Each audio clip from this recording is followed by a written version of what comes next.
Bueno, chicos, una muy buena noche para todos.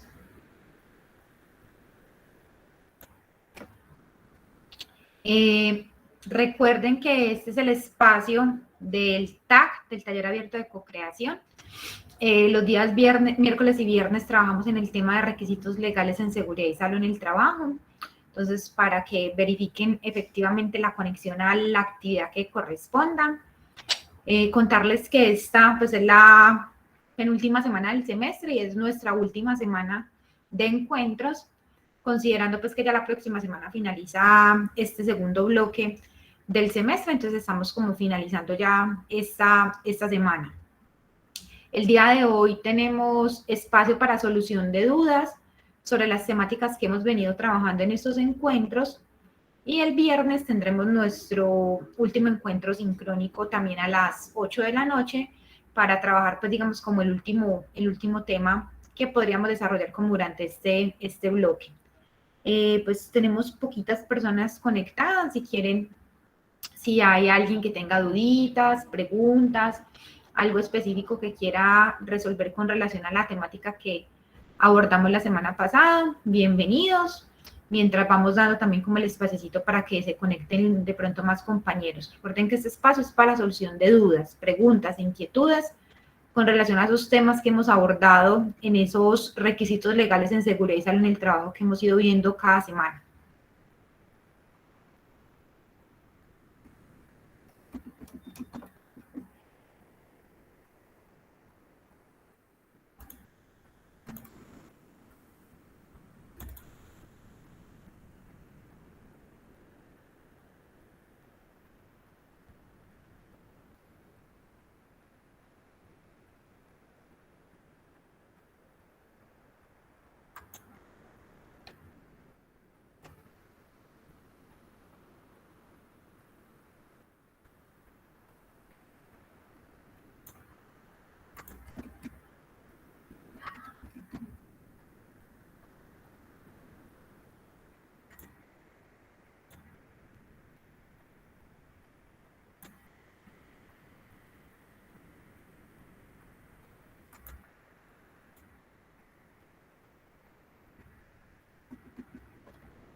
Recuerden, chicos, entonces que estamos, digamos, acá en el espacio para solución de dudas, preguntas e inquietudes sobre los diferentes requisitos legales que hemos trabajado en este taller. Pues básicamente es como la oportunidad para que de pronto profundicen algún tema que quieran consultar con relación como en lo que hemos visto durante estas semanas en los talleres. Wilmar, buenas noches, cuéntanos. Buenas noches, profe. Profe, ¿me Sí, buenas escuchan? noches, Wilmar. Sí, te escuchamos. Sí. Tengo esta duda, no recuerdo si ya profundizamos los elementos de protección personal, pero me gustaría saber si hay alguna ley que indique, pues si dependiendo de la actividad, qué elementos tengo que proporcionar al trabajador. Pues no dependiendo de la actividad, pero sí está, digamos, digamos, están los tipos de elementos de protección personal que deben suministrarse y, digamos, también está la obligatoriedad de que esos elementos de protección personal para los riesgos a los cuales se exponga el trabajador los debe suministrar el empleador. Voy a darle aquí compartir para que mires, ¿cierto? Entonces, para compartirte técnicamente dónde está esa información, vamos a hacerlo directamente desde la norma para que tú lo tengas. Eso está en la resolución 2400 de 1979. Recuerden que la resolución 2400 es el Estatuto de Seguridad Industrial y es probablemente la primera de las normas que existe específica en materia de seguridad y salud en el trabajo en el país. Y pues a pesar de ser la norma más vieja, aún está vigente en muchos de sus artículos y pues digamos que eso nos da muchos elementos para consultar. Entonces voy a darle aquí, ¿cierto? Protección personal y para que mires, entonces está el capítulo 2, ¿cierto? En el capítulo 2, en todo lo que tiene que ver con a partir del artículo 176, en ese capítulo se establece entonces, pues básicamente que cualquier trabajador que se exponga a riesgos físicos, mecánicos, químicos, biológicos, cualquier tipo de riesgo, ¿cierto? Dice que los patronos deben suministrar los equipos de protección que sean adecuados según la naturaleza del riesgo y que reúnan las condiciones de seguridad y eficiencia para el usuario.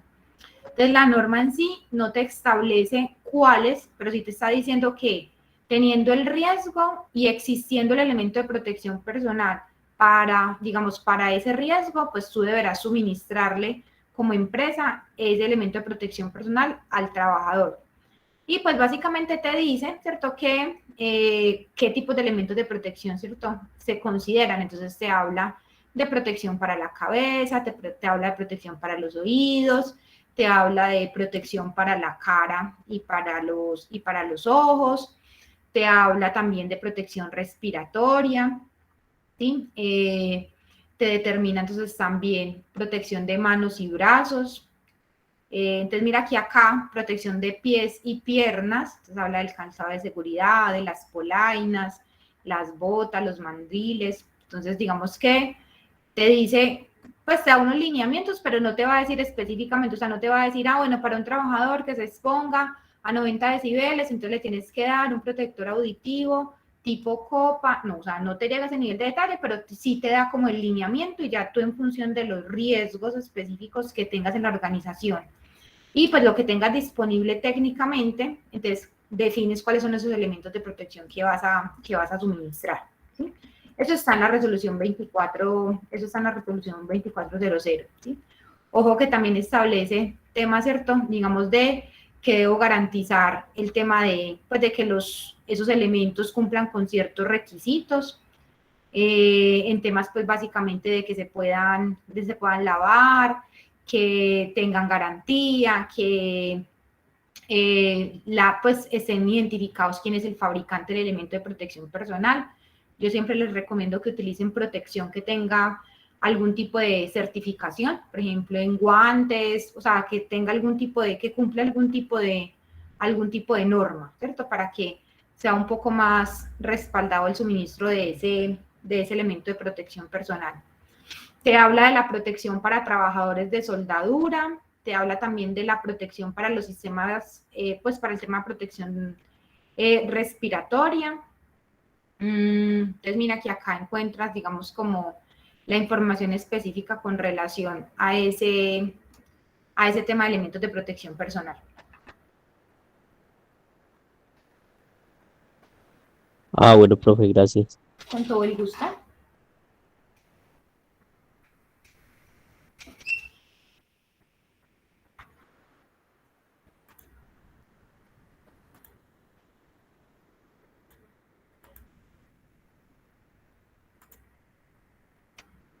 Recuerden, chicos, estamos en el espacio de solución de dudas, preguntas e inquietudes que puedan tener con relación a el tema de requisitos legales en seguridad y salud en el trabajo, sea pues que lo hayamos trabajado de manera específica en alguno de los talleres o que tengan alguna pregunta relacionada con algún requisito legal en seguridad y salud en el trabajo y que tengamos pues como posibilidad de responderla.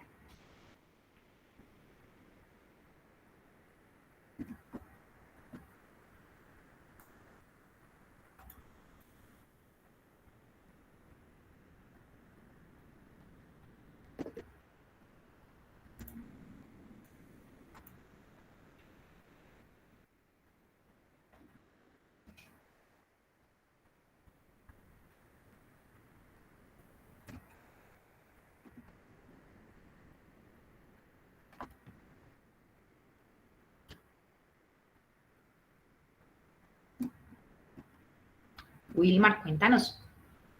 Profe, qué pena. En relación, Tranquilo. por ejemplo, a las auditorías, o sea, la auditoría, ¿quién es la entidad encargada de auditar? ¿Pero bajo qué concepto? cuando estamos haciendo el sistema de gestión. Bueno, entonces digamos que dentro de los requisitos que establece el sistema de gestión, entonces en temas de auditoría, solamente exigen que se hagan auditorías internas. ¿Cierto? Digamos que en materia de seguridad y salud en el trabajo, pues digamos que no está establecido, pues digamos dentro del proceso de verificación, ¿cierto? Digamos que está identificado, espérenme, les muestro acá, para que se hagan una idea, ¿cierto?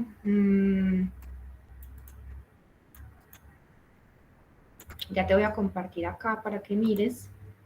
Entonces, si es en materia de seguridad y salud en el trabajo, a la luz de lo que establece el sistema de gestión en seguridad y salud en el trabajo, pues eso hace parte por allá de la etapa de verificación, ¿listo? Y pues digamos que en la etapa de verificación, realmente los procesos de auditoría son procesos de auditoría internos, ¿cierto? Digamos que no te obliga a que las auditorías sean con una entidad o con una persona externa. ¿Qué puede pasar? Puede pasar que internamente tú no, recuerda que pues uno no puede ser juez y parte, entonces ese proceso de auditoría tiene que hacerlo alguien diferente a la persona responsable del sistema de gestión en seguridad y salud en el trabajo. Entonces, en empresas, digamos, de pronto muy pequeñas, en las que la estructura no dé o no permita que ese proceso se pueda desarrollar con apoyo interno de otra área, digamos que se puede contratar entonces a una persona externa para que apoye ese proceso de auditoría. Pero realmente lo único que te pide la norma es que realices ese proceso de auditoría, que el COPAS participe de ese proceso de planeación de la auditoría, de verificación de cumplimiento de los requisitos del sistema de gestión, pero no te dice específicamente qué entidad la tiene que hacer. Eso, repito, ¿cierto? Para cumplir los requisitos que establece el sistema de gestión en seguridad y salud en el trabajo bajo estándares mínimos. Bueno, profe, gracias. Con todo el gusto. Eso digamos que te lo aclaro porque digamos es diferente una empresa que me diga que se está certificando en ISO 45001, ¿cierto? Que ya eso es una norma, digamos, norma ISO, entonces eso sí tiene que ser certificado por una entidad, digamos, certificadora a nivel nacional, sea ICONTEC o Bureau Veritas. Entonces, en ese caso, los procesos de auditoría sí deben ser realizados con ese tipo de entidades. Pero ya estamos hablando que ahí lo que estoy es certificando un estándar internacional, que ya es, digamos, como otro nivel en temas de sistemas de gestión. Gloria, buenas noches, cuéntanos. Buenas noches, profe. Buenas noches, compañeros.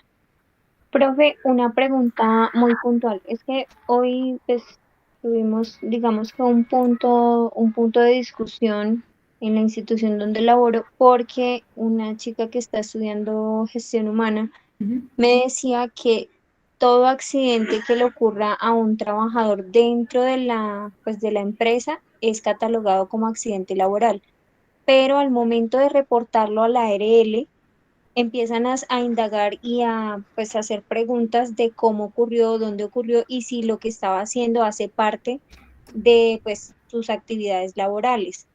Entonces pues sí me generó la duda porque pues ella me dice que pues a ella le dijeron en clase que efectivamente todo siniestro que ocurra en la empresa es un accidente laboral.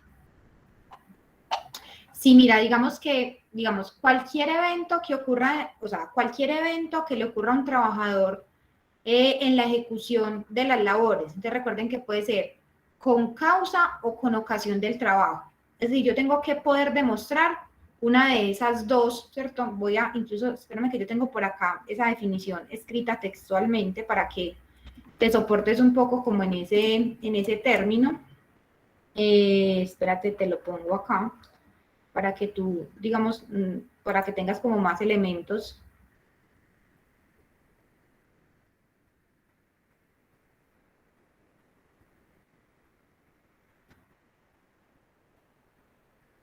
Luisa, dinos. Profe, buenas noches.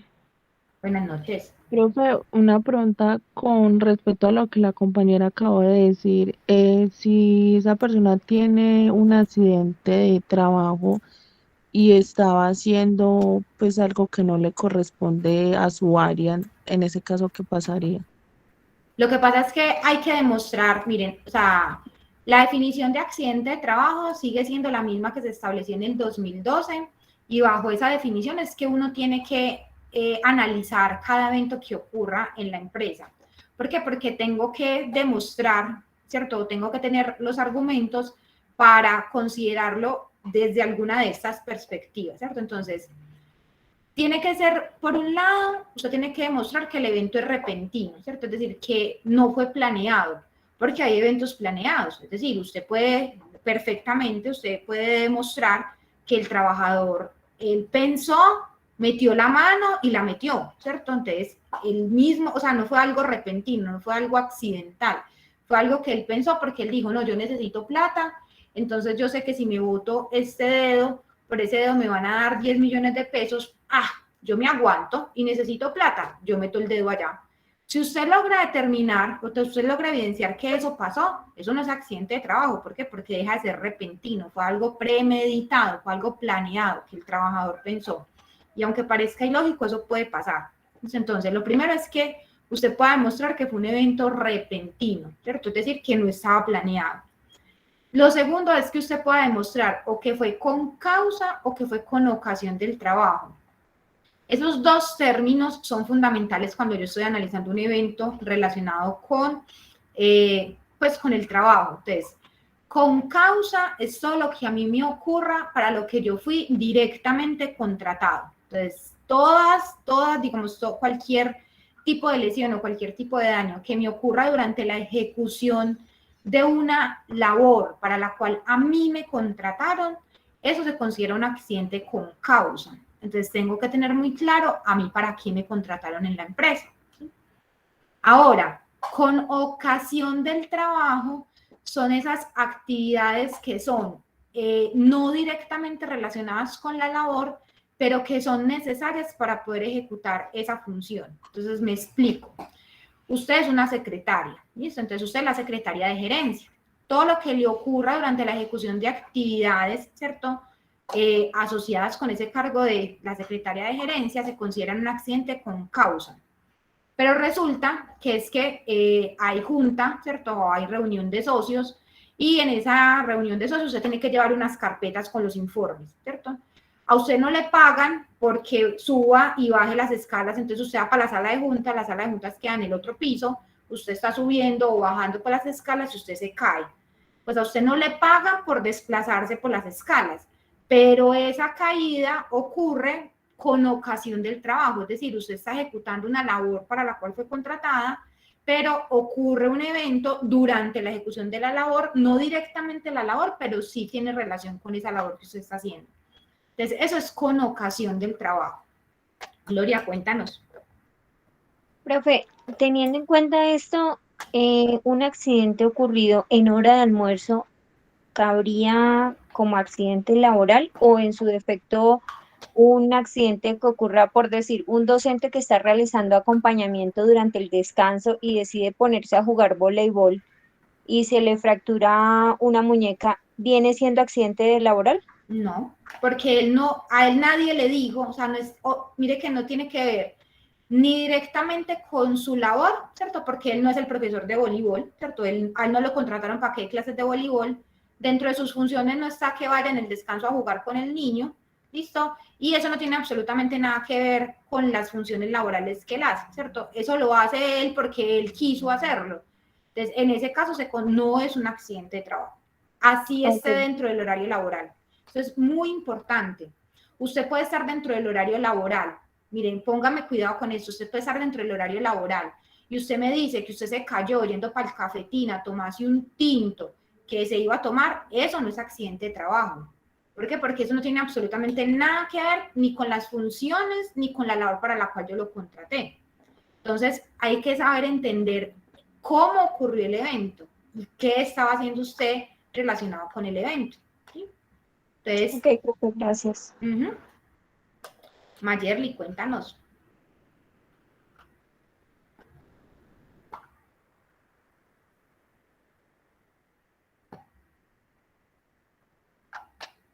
Mayerly.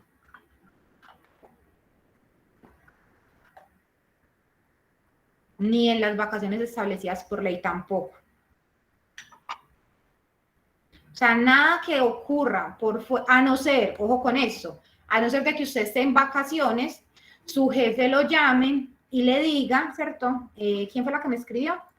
Elisa, ¿cierto? A no ser de que su jefe lo llame, Elisa, usted está en vacaciones, listo, y su jefe lo llama y le dice, Elisa, necesito que se venga ya porque necesitamos hacer el informe de no sé qué. Usted puede estar en vacaciones, ¿cierto? Se supone que no, ¿cierto?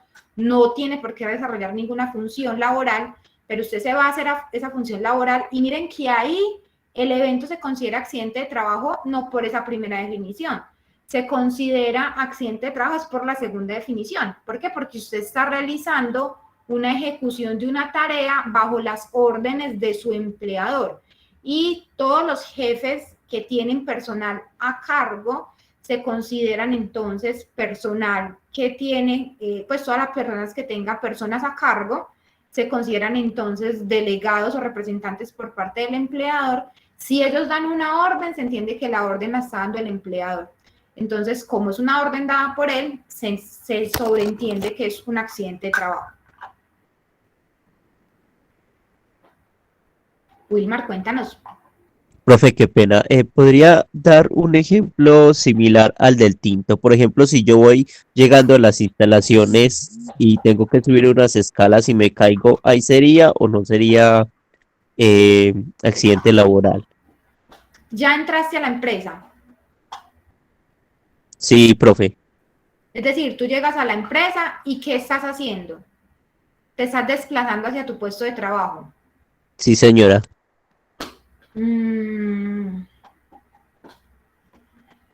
Podrían valerlo como accidente de trabajo. ¿Cierto? En ese caso podría valerse porque digamos que tú estás, digamos, desplazándote en función de tu labor, ¿cierto? Digamos que los desplazamientos que tú realices en función de tu labor se consideran un accidente de trabajo, ¿sí? Y ya Pero, estás dentro de la empresa, ¿cierto? y si, por ejemplo, yo realizo desplazamientos, ahí se consideraría, es decir, por ejemplo, yo laboro en una entidad de domiciliarios. Si él sale y se cae a la salida, ahí sería accidente laboral, porque Si ya está en salió, función en misión. bueno, Es un digamos trabajo en que, misión. pero depende, ¿cierto? Si la salida es porque va a ir a realizar una labor, ¿cierto? Una función laboral, sí. Pero si la salida es porque ya va para la casa, no. Así esté considerado que él salga dentro de sus funciones laborales. Es decir, yo tengo un mensajero, ¿cierto? Ese mensajero yo lo tengo para que haga domicilios por todas partes. El trayecto de la casa a la empresa o a donde él inicia labor no se considera accidente de trabajo, ¿cierto? Ni tampoco el trayecto de donde él finaliza labor hacia su casa, porque ese trayecto ya no está en función de la ejecución de una actividad laboral. Profe, pero entonces Diferente. ahí sería una enfermedad general, qué pena. Pues ahí, es Exactamente decir, lo. yo me caí, digamos, en el transporte público, debo dirigirme a la EPS. Exactamente. Ah, O si fue entiendo, o si gracias. te caes en la moto, entonces vas por el SOAT, ¿cierto? Entonces digamos que ahí, pero no se considera accidente, es decir, la ARL no te lo va a cubrir porque no estás en función de la ejecución de una labor para la cual estás contratado. Ah, bueno, profe, gracias. Con todo el gusto, Wilmar. Entonces, volviendo a lo que nos había preguntado la compañera Gloria Eugenia, ¿cierto? Entonces, ¿qué ocurre con el tema de que todo evento que ocurra dentro de la empresa es accidente? Pues digamos que no todo evento se considera accidente de trabajo. Sin embargo, yo debo tener el reporte interno de todos esos eventos. Es decir, yo sí debo reportar internamente todos los eventos que ocurran en la empresa, ¿cierto? Es decir, todo lo que me pase es necesario que yo lo tenga reportado internamente. Ahora, ¿qué le reporto a la ARL y qué no le reporto a la ARL? Entonces, yo siempre les recomiendo que tengan el reporte interno de todos los eventos. Aquellos que requieren atención médica, pues obviamente hay que reportarlos a la ARL para que puedan tener la atención médica respectiva, porque si no, no te van a atender el trabajador. Y en el peor de los casos, ¿cierto? Si usted, por ejemplo, llega a tener un trabajador que se le lesionó hoy, ¿listo? Se cayó, se cayó, pero aparentemente no le pasó nada, ¿listo?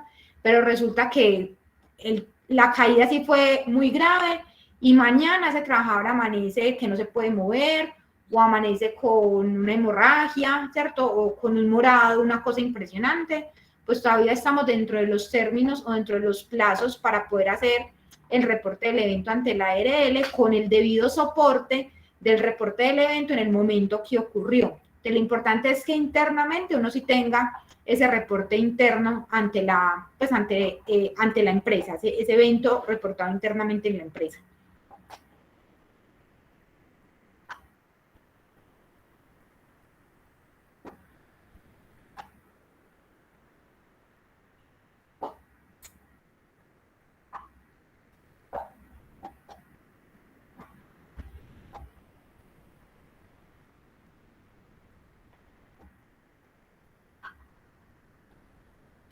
Ahí, chicos, con eso es muy importante que ustedes aprendan a redactar muy bien esos reportes de esos eventos ante las ARL. ¿Por qué? Porque hay que justificar muy bien cuando yo estoy reportando el evento. Entonces, normalmente uno dice, el trabajador, ¿cierto? Durante la ejecución de las labores para las cuales ha sido contratado o durante la ejecución de una orden dada por su jefe inmediato. Es decir, hay que colocar el contexto para que en el proceso de calificación uno pueda, digamos, las ARL puedan evaluar si se materializa o no bajo alguna de estas causales que están acá definidas en la norma. Wilmar, cuéntanos.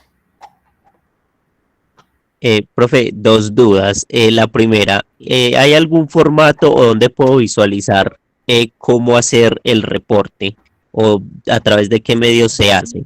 ¿El reporte interno? Sí. Sí, te puedo mostrar uno.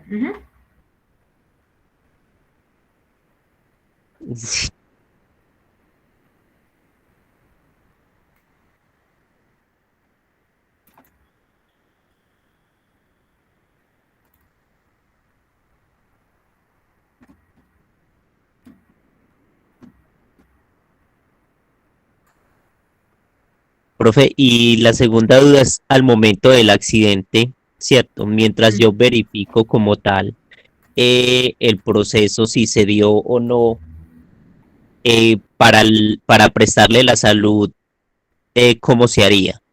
No sé si me explico. Bueno, digamos que lo más importante,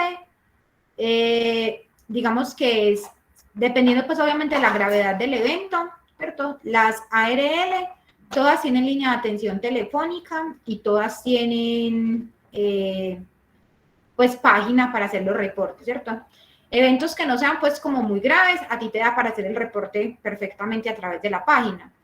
Eventos que sean realmente graves, ¿cierto? Entonces digamos que normalmente entonces tú lo que haces es que haces el reporte telefónico y pues es mucho más rápido y ellos hacen como un preregistro del evento y luego tú completas el FURAD, garantizando que la remisión y la atención del paciente lo más rápido posible. Entonces digamos que en ese caso, pues digamos que ahí automáticamente activa la red de atención e incluso es súper chévere porque he conocido casos en los que dependiendo del tipo de lesión, ellos remiten al paciente a pues de una vez a una clínica o a un centro de atención en el cual garantices garantices como la atención. Suponte que tú tienes un trabajador que se le incrustó algo en el ojo, ¿cierto? Entonces digamos que tienes un objeto incrustado. Entonces, cuando tú empiezas a decirlo, entonces te dije, bueno, ¿y en qué lugar están? Entonces empiezan como a hacer el análisis de la red de atención y te dicen, no, entonces mira, remítelo a tal parte que allá hay especialista en oftalmología que va a poder atender el paciente de una vez para no ponerlo a funcionar y a voltear por toda la red de atención. Entonces, eso te facilita. Y tú luego, ¿cierto? Dentro de los términos, entonces ya logras remitirlo tal y luego completas el FURAD, que es el formato de reporte ante la ARL. Bueno, profe, gracias. Y mira, acá tienes como un formatico, realmente es muy sencillo. Y pues eso es, tú lo puedes ajustar a las necesidades de la empresa, ¿cierto? Básicamente, digamos que tú lo que necesitas es la información del evento. Y en la información del evento, pues tú necesitas el nombre del trabajador, la cédula, el cargo, la fecha, a qué hora ocurrió, en dónde se presentó el evento y el tipo de lesión aparente que tiene el trabajador, ¿sí? Y pues básicamente tú haces la descripción, qué, cómo, dónde, cuándo y por qué pasó el evento. Entonces acá haces la descripción, si puedes, ¿cierto? Entonces tomas foticos o un video, ojo con esto, no de la lesión, porque me ha pasado mucho y eso es una cosa que uno encuentra. O sea, que ustedes le toman foto al trabajador así lesionado. No, lo que yo necesito es que usted contextualice ese lugar donde ocurrió el evento. Entonces, si usted puede dejar evidencia en el momento en el que ocurre el evento de cómo se materializó el evento, pues mucho mejor. O si no, pues después recrea el evento a ver cómo pasó. Pero lo que uno habla en temas de evidencias fotográficas del evento no es como tal de la lesión del trabajador. Pues sí, es importante que usted documente la lesión, pero realmente lo que a mí me interesa es, bueno, si ese trabajador tuvo una proyección de partícula en el ojo, ¿cierto? Entonces, pues realmente pues usted en el trabajador con el objeto acá incrustado en el ojo no le dice nada, vaya, trate de recoger o pídale a alguien que recoja la evidencia del momento en el cual ocurrió el evento o del sitio donde ocurrió, el objeto con el que ocurrió, sí, específicamente es del evento, más que de la lesión. Gloria, cuéntanos.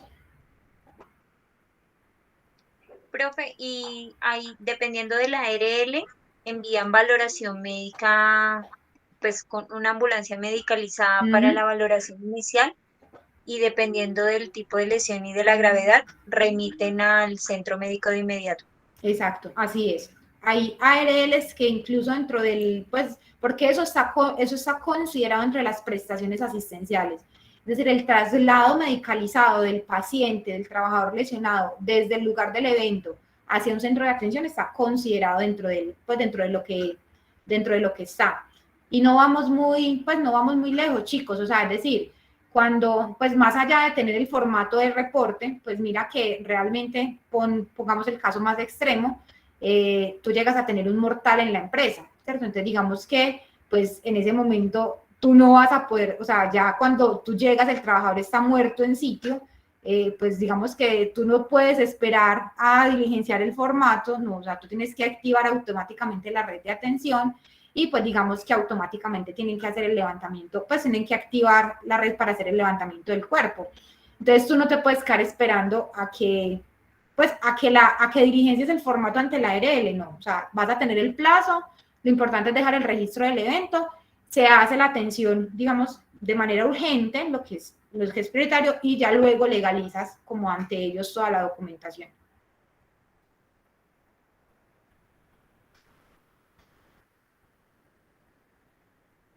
Edgar nos pregunta, profe, ¿qué ocurre cuando un bombero de una estación de servicio en su laboral diario se enreda con una manguera mientras despacha combustible y sufre lesiones?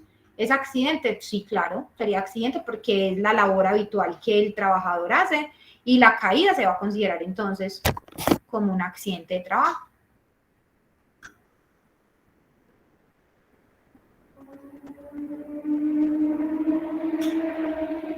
Wilmar, cuéntanos. Profe, qué pena. Es que no sé si de pronto me salgo del contexto, pero respecto a lo que estábamos hablando de las capacitaciones. Eh, ejemplo, nosotros una vez en el área de cocina del hotel tuvimos un conato de incendio, ¿cierto? El personal ya había recibido capacitaciones, pero nadie fue capaz de apagar el incendio. ¿Hay algo con el que el empleador pueda, no como tomar represalias, pero pueda, no sé si sea alguna causal de despido o algo? Como por la omisión de la acción por parte del personal. Exacto, porque Ay, Wilmar, se nos fue la conexión.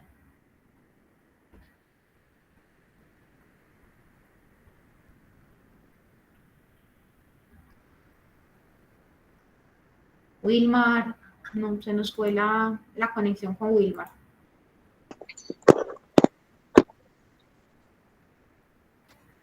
Hola, Profe, dinos. Qué pena.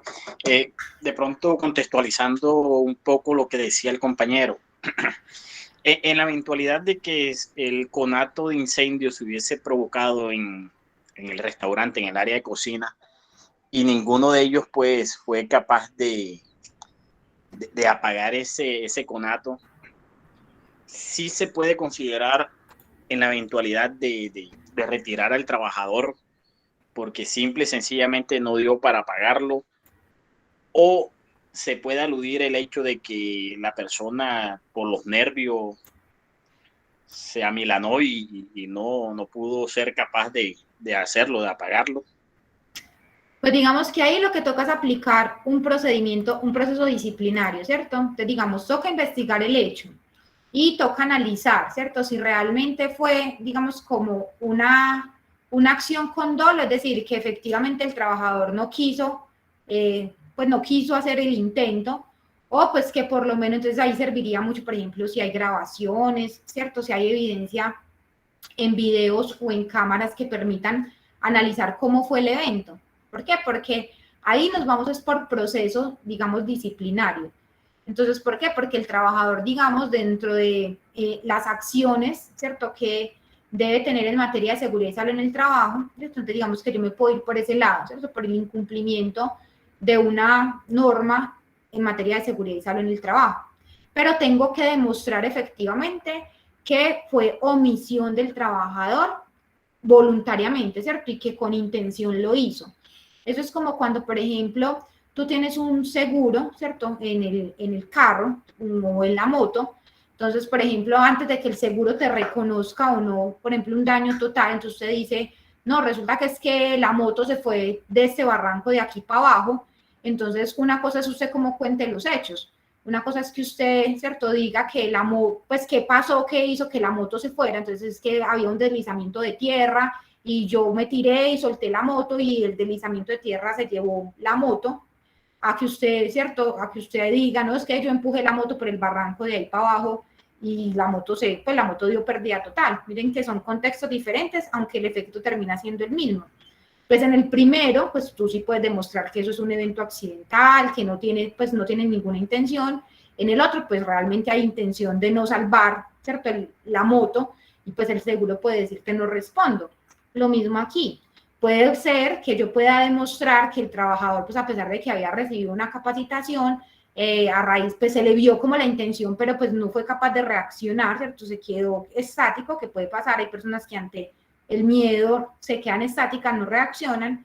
Entonces toca hacer un proceso disciplinario y va a depender.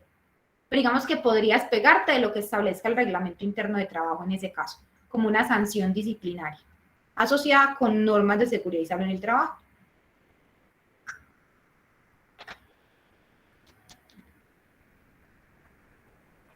Gracias. Con gusto.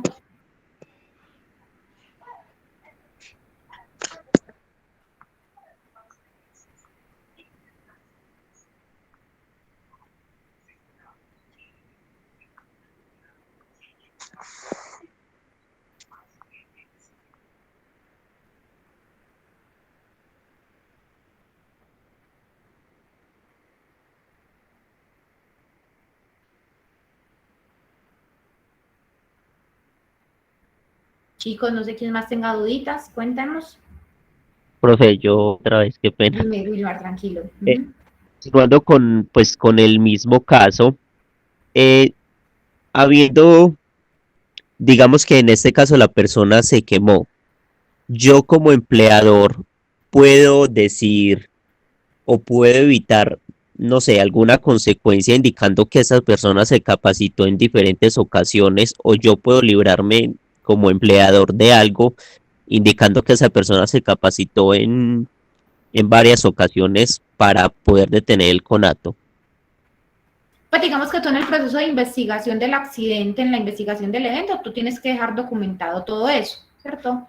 Y digamos que entonces ahí entran a aparecer, digamos que dentro de las causas, son menos las causas asociadas con factores del trabajo y son más causas de factores personales. Es igual, tú haces el proceso de investigación y lo analizas. Realmente, ¿qué es lo peor que puede, o sea, realmente qué es lo peor que puede pasar? que el trabajador demande a la empresa, ¿cierto? Eso sería como lo que podría pasar.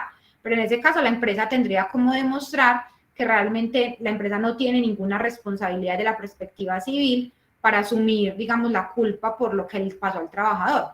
Porque desde cualquier otro contexto, la ARL te va a dar todas las prestaciones respectivas que va a necesitar ese trabajador, entonces no habría como inconveniente ahí al respecto. Ah, bueno, profe, gracias. Con todo el gusto. Edgar, cuéntanos. Profe, qué pena. Había levantado la mano y ahí ya pregunté. Gracias. Tranquilo, no te preocupes. Miren, en esto es algo que es importante que tengan en cuenta algo, y es que no tengo muy clara la norma, pero en esto aplica casi lo mismo que, o sea, es como se puede replicar el mismo alcance que tiene la normatividad en cuanto a la responsabilidad o al alcance que tiene una persona que trata de dar ayuda a otra persona que sufre un accidente, por ejemplo, de tránsito.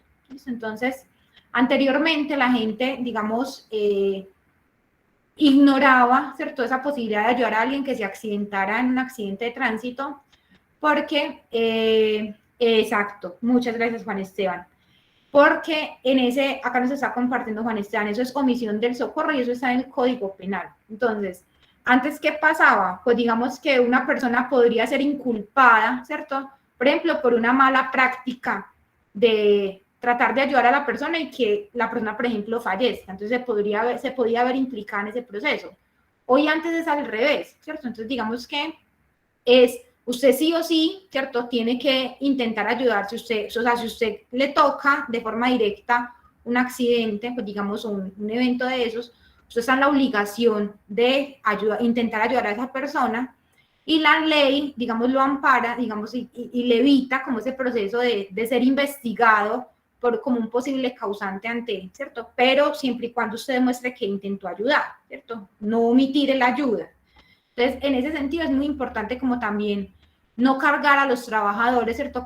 Pues como con decirles, bueno, es que pues si usted lo hace mal, o si usted, no, ¿por qué? Porque realmente pues la intención es que lo que ellos aprendan sean para que lo apliquen y para que puedan ayudar en la medida de lo posible, pero no para castigarlos porque si hicieron mal la labor, entonces los voy a sancionar, ¿no? ¿Cierto? En ese caso es importante tener en cuenta eso. María Andrés, buenas noches, cuéntanos. Hola, ¿cómo están? Buenas noches. Bueno, quiero hacer un pequeño aporte, ¿cierto? Cuando uno crea una brigada de salud dentro de las empresas, capacita a esas personas, y lo primordial es que las personas quieran pertenecer a esa brigada. No podemos obligar a nadie a que pertenezca a esas brigadas. Motivo uno, yo tengo muchos amigos y amigas que le tienen miedo a la sangre, entonces yo no puedo obligar a esas personas a que hagan una atención. Ojo, no puedo obligar a esas personas. La ley del buen samaritano que decían ahorita, perfecto, la entiendo, pero vuelvo y le repito, yo a una persona que le tiene pánico a la sangre no la puedo obligar a que atienda nada. No debo tener un contacto completo o pleno con la víctima, no lo puedo hacer, porque uno de movimiento mal hecho mío puede inclusive matar a esa persona. La ley del buen samaritano viene a referirse a qué. Yo no sé primeros auxilios, si hay un accidente de tránsito, digámoslo así, o se cayó alguien de una escalera en la empresa.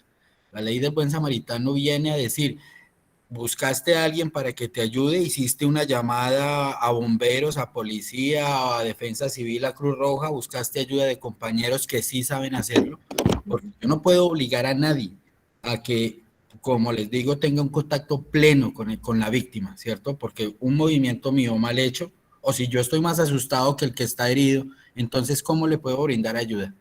Entonces hay que saber definir esas cosas, porque a nadie se puede obligar. Si el restaurante se está prendiendo y yo le tengo pánico al fuego, ¿quién me obliga a mí a apagar ese incendio? Lo único que yo puedo hacer es salir y buscar a alguien y decir, esta vaina se está prendiendo, ayúdenme, pero no puedo obligar a nadie a que apague ese incendio. Correcto. Juan, cuéntanos. Hola, buenas noches, profe, y todos compañeritos. Quiero hacer una réplica a lo que dice Mario, bastante válido, pero el hacer primeros auxilios no es solo tocar sangre o tocar la persona, puede ser también, por ejemplo, lo que vos decías muy bien, saber activar el sistema de emergencia, llamar al 123 o a los bomberos, depende de donde se encuentre la persona y todo eso. Entonces eso básicamente ya lo exime de omisión de socorro porque hizo socorro y no necesariamente hizo atención en salud, entre comillas, tocándolo o inmovilizándolo, esas cosas. Eso por un lado. Entonces, eso. Y cometí un error con el número de la ley de buen samaritano, ese no es. Y la ley de buen samaritano es que lo exime de culpabilidad, no es que lo protege por haber ayudado, sino que lo exime de culpabilidad cuando ayuda. Pues siempre y cuando se demuestre que el actuar fue para hacer el bien, pero tiene otro ítem, no para hacer el mal. Entonces, en parte sí, lo que decía Mario tiene mucha razón, pero quería dar un poquito como esa claridad de la omisión de socorro. Okay. Mil gracias, chicos, por el aporte, la verdad. Y Wilmar, cuéntanos. Profe, qué pena, me perdí en lo que dijeron los compañeros. La ley de esa del socorro, lo que ellos están mencionando específicamente es, yo si no tengo conocimientos, digamos en primeros auxilios, lo que voy a hacer es ayudar al otro y ahí estoy aportando, o sencillamente si no se lo dejo pasar, qué pena, me perdí ahí como en el tema que ellos estaban indicando, en la diferencia. O sea, lo que tienes que hacer es activar los grupos de respuesta, ¿cierto? Es decir, si tú no sabes atender una herida, pero tú sí sabes coger un teléfono para llamar al 123, por ejemplo, para informar el evento, ¿cierto? No es que pasaste por el lado y simplemente lo viste y seguiste derecho y no hiciste nada. Es en ese sentido cuando tú no tienes la formación y el conocimiento. Ahora, lo otro que están diciendo los compañeros es cierto, tú no puedes obligar a nadie dentro de la empresa, ¿cierto? Porque uno no, pues uno lo estás contratando para eso es una labor, digamos, adicional o complementaria que tendría la empresa, pero tú no puedes obligar a ningún empleado a, ¿cierto?, a que pertenezca a la brigada de emergencias, a que sepa atender una herida, a que sepa manejar un extintor, ¿cierto? Eso no es, digamos, obligación, es voluntad del trabajador hacerlo. Y en la medida, pues obviamente que tú los puedas formar y entrenar en eso, maravilloso, pero habrá quienes hasta coger el extintor les dé miedo. Entonces, no, digamos que no los puedes obligar, no están en materia obligados, ellos están obligados a conocer, por ejemplo, dónde están los recursos para emergencia, cuál es la señal de alerta, cuál es la señal de alarma, por dónde evacúo, a quién me reporto, ¿cierto? Eso sí es parte de las estrategias que tienen. Pero como tal el acoger el extintor y apagar el incendio, no los puedes obligar a que ellos hagan eso. Ah, entiendo, gracias. Edgar, cuéntanos. Profe, pero en la eventualidad de que suceda un caso extremo, que se esté incendiando la empresa en X parte, en X dependencia, pero el trabajador le da miedo en la capacitación que se le brindó tomar el extintor. ¿Qué pasa ahí si el trabajador está a esa hora, preciso en ese momento, pero no se le dio por agarrar el extintor y evacuar el incendio? ¿Qué Y salió ocurre ahí en corriendo. esa medida? Ay, no, No, se quedó paralizado ahí y no hizo nada. ¿Qué ocurre con eso? No, o sea, tú no lo puedes obligar a absolutamente nada. ¿Por qué? Porque es que él no es responsable de esa función. ¿Listo? Ahora, entonces hay que preguntarse, si el riesgo de incendio existe, la empresa entonces, por ejemplo, ¿por qué no tiene un sistema de rociadores automáticos que controle el riesgo desde que no dependa de que sea el trabajador el que apague el incendio, sino que tenga un sistema de rociadores automáticos? O dónde están los brigadistas debidamente entrenados y formados, que eso sí podrían haber hecho la atención. Pero como tal al trabajador, digamos que no habría materia pues como de a no ser de lo que les digo, es decir, desde el proceso disciplinario, ahí sí, tú puedes demostrar que hubo culpa o dolo en ese evento, ¿cierto? Es decir, nos quedamos mirando ahí secos de la risa, ¿cierto? No, mira, eso se está aprendiendo, no sé qué, y no hicimos absolutamente nada, sino que estamos ahí es en función de chismosear qué es lo que está pasando, viendo que se prenda eso. Entonces, ahí, en ese caso, tú sí puedes demostrar que el trabajador tuvo algún tipo de culpa o dolo en el evento.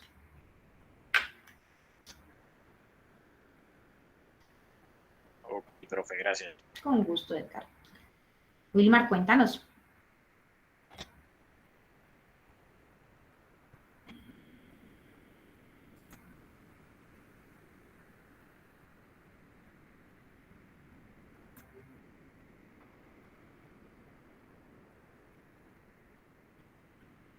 Lo que pasa es que eso va muy asociado también como, digamos, como, es muy diferente que, por ejemplo, vamos a un caso muy básico. Supongamos que tú trabajas en una empresa y tienes asignado un equipo de cómputo, ¿cierto? Una cosa es que tú dañes el equipo, por ejemplo, ¿cierto? Porque te pusiste a entrar a páginas de internet prohibidas, porque le descargaste un virus, ¿cierto? Entonces ahí hay culpa o dolo por parte del trabajador en la manipulación del equipo. A que de un momento a otro, ¿cierto? Sin tú hacerle ningún tipo de intervención, sin ningún tipo de daño, ese equipo se quedó bloqueado, se le dañó el disco duro y pues efectivamente en el diagnóstico fue que el disco sacó la mano. Entonces miren que en ese caso, ¿cierto? Yo puedo evidenciar en el uno o en el otro si hubo o no culpa o dolo por parte del trabajador y si hay entonces acción o no para aplicarle un proceso sancionatorio a ese trabajador. Entonces es desde esa perspectiva que lo pueden analizar.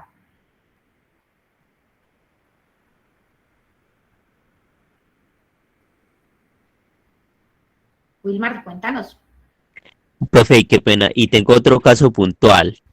También en la misma empresa, dos personas se quemaron, pero al evidenciar pues la causa de la quemada es porque ellos apostaron a quemarse. Ahí se tomaría en el momento como un accidente laboral. No, porque si puedes demostrar, o sea, tú reportas el evento, ¿cierto? Tú lo puedes reportar, no hay problema, lo atienden, ¿cierto?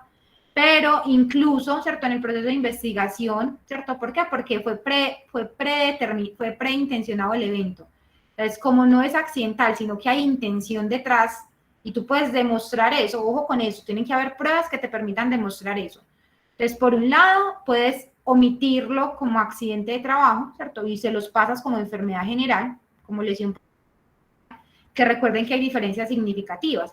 Por accidente de trabajo la incapacidad se la pagamos al 100%, por enfermedad común se la pago al 67%. Entonces, eso genera disminución en la percepción del salario por un lado.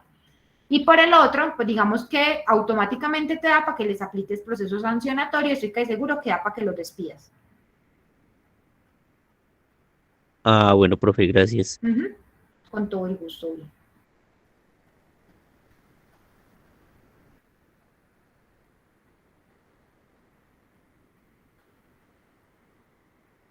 Bueno, chicos, vamos terminando la sesión del día de hoy.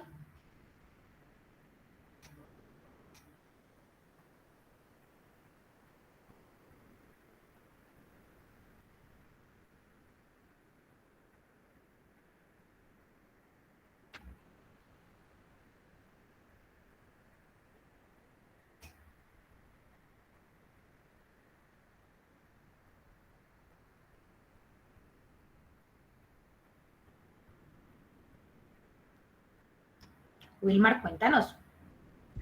Profe, qué pena la última pregunta. Y en el caso de que haya en una discusión un golpes, No, eso es agresión física y eso da justa terminación de contrato de manera automática. pero al manejo del reporte, ¿cómo sería? Accidente laboral para el que lo sufrió. Para la lesión. No, es Sí. no, eso no se considera accidente de trabajo. Depende. Cuéntame. Si yo soy un vendedor de celulares en la tienda de Movistar, ejemplo, y viene un cliente y me agrede, sí. Si es pelea entre compañeros, no. Ah, bueno, en ese caso sí. El que dice el compañero, sí. O si me atraca, en un intento de atraco me pega, ¿cierto? Digamos que ahí sí, porque la lesión proviene de un tercero, de alguien externo. pero una riña entre compañeros no es accidente de trabajo.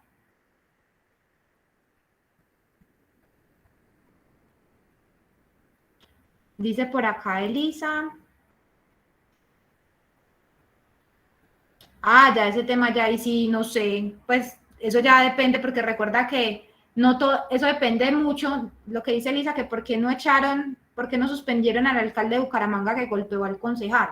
Ya eso sí depende, ya eso sí depende de la oficina de gestión humana específicamente.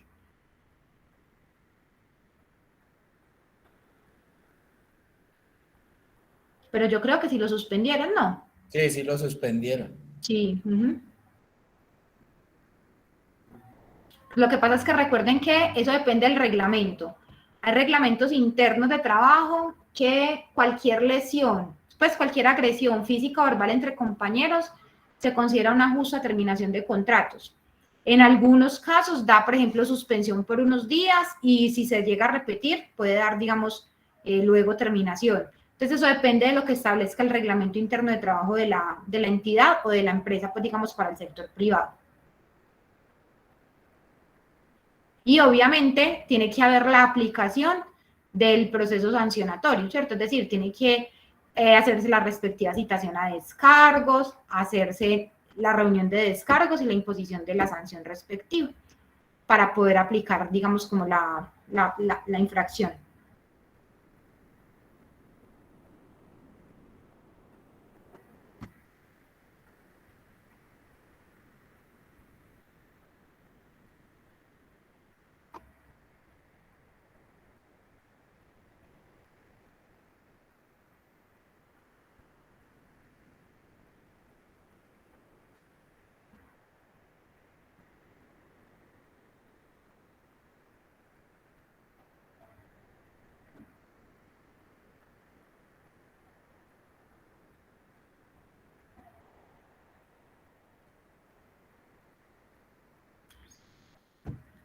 Bueno, chicos, entonces, pues por hoy podemos dar por terminado el espacio. Muchas gracias por conectarse. Recuerden que nos vemos en el sincrónico el viernes y mañana también tenemos sincrónico del tema de sistema de gestión. Bueno, sí, señora. Gracias, maestra. Chicos, una feliz noche. Gracias, profe. Hasta mañana. Gracias, profe. Chao, Feliz noche buenas para noches. todos. Mil gracias. Feliz noche.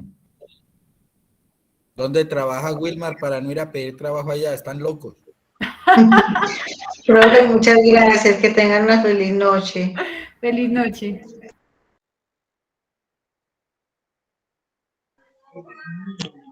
Profe, muchas gracias.